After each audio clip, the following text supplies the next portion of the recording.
college football playoff. There was high expectations for them coming into this game. So, Pollack, did they make a statement for the group of five being competitive in this playoff game?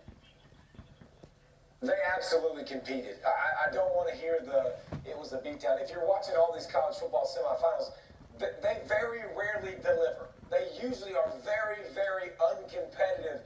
Cincinnati was in this ball game. They were absolutely in the ball game. Alabama controlled it. And if you want to go yards, yeah, they dominated the game. But, Cincinnati stuck around.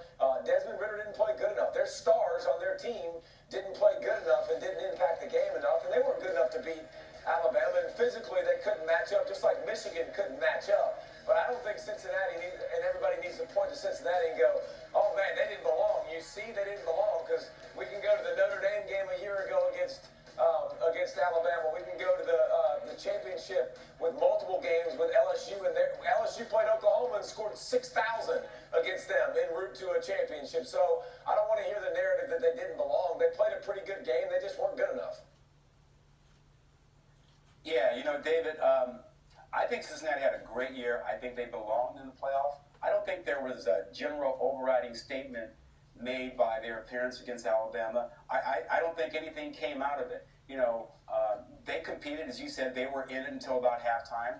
But look, I don't think there's a statement that the group of five belongs or doesn't belong. Look, it took an extraordinary situation for Cincinnati to get into the playoff. We had three Power 5 conference champs that had 2 losses, and 2 losses is the third rail when it comes to the playoff committee. And that opened the door, and Cincinnati got in there. But I don't think there's a broad statement that, oh, well, we've got to let G5 in now, or we got to keep them out. I don't think this game changed any of that. I think it was great for Cincinnati to be a part of it, but I don't think there's going to be, we're not going to open the floodgates for a group of 5 teams to get in, and it's going to take a tremendous, tremendous season and some luck to have it happen again.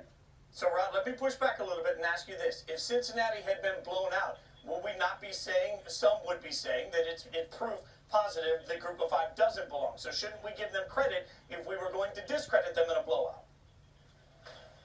Nobody wants credit for losing and not having a chance to win it, But listen, as David pointed out, man, we see these semifinals, and Cincinnati is not the first team that, it was done at halftime.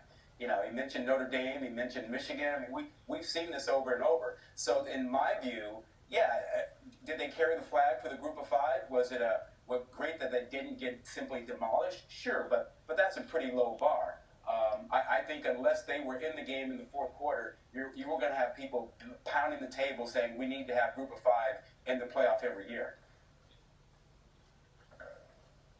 No, listen, I don't think there's any winning with this topic, but it was a strange year, and it took Clemson being historically bad, Ohio State playing Oregon out of conference. Otherwise, they're probably right in the mix to be in it. So I think a lot of factors had to go the G5's way and Cincinnati's way. And how perfect, too, when you're talking about a scenario of Cincinnati and the team that's behind them, they just happened to play with Notre Dame. Like, they literally played Notre Dame, one of the teams they were fighting for to get in, and they beat them. So it took extreme circumstances. If we do not expand the playoffs and we still sit at 4, it's still going to take a lot of carnage, like Rod talked about, with 2 lost champions and head-to-heads and a lot of things to go right. But I thought Cincinnati proved they were a good team the way they played all year long. They were not just blown away in this game. It was a competitive football game. So please, let's not start talking about Cincinnati stinks. They shouldn't be there. Well, Pollack, you've done my job perfectly for me, as always, as that segues to what we'll get to next. If you talk about a chaotic year in college football,